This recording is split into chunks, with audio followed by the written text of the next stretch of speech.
तर यानंतर एक महत्त्वाची बातमी येते। ट्रान्स हार्बर रेल्वे आता ठप्प झाल्याची माहिती आहे। तांत्रिक कारणांमुळे लोकल ठप्प झाली आहे।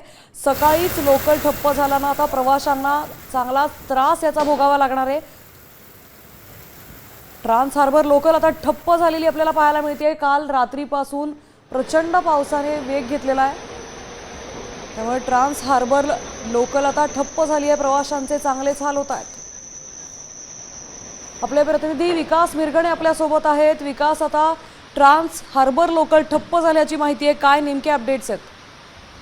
नवी मुंबई शहरामध्ये मोठ्या प्रमाणात पाऊस पडायला सुरुवात झाली। याच दृष्ट्या हार्बर लाईन जी आहे ती ठप्प झाली दिसून येते, कारण रात्रभर काही ठिकाणी मोठ्या प्रमाणात पाऊस पडतोय। पाऊस आणि सकाळी चाकरमान्यांना जे आहे ते जायचं ऑफिसला आणि कार्यालयामध्ये। याच दृष्टीने जर बघितलं तर सकाळीपासून जे आहे हार्बर लाईन ठप्प झाल्यामुळे पूर्णपणे जी विस्कळीत आहे ती रेल्वे सेवा आपल्याला पाहायला मिळते। त्यामुळे प्रवाशांचे सकाळ सकाळ जे आहे आपल्याला या क्षणी आता दिसून येत आहे।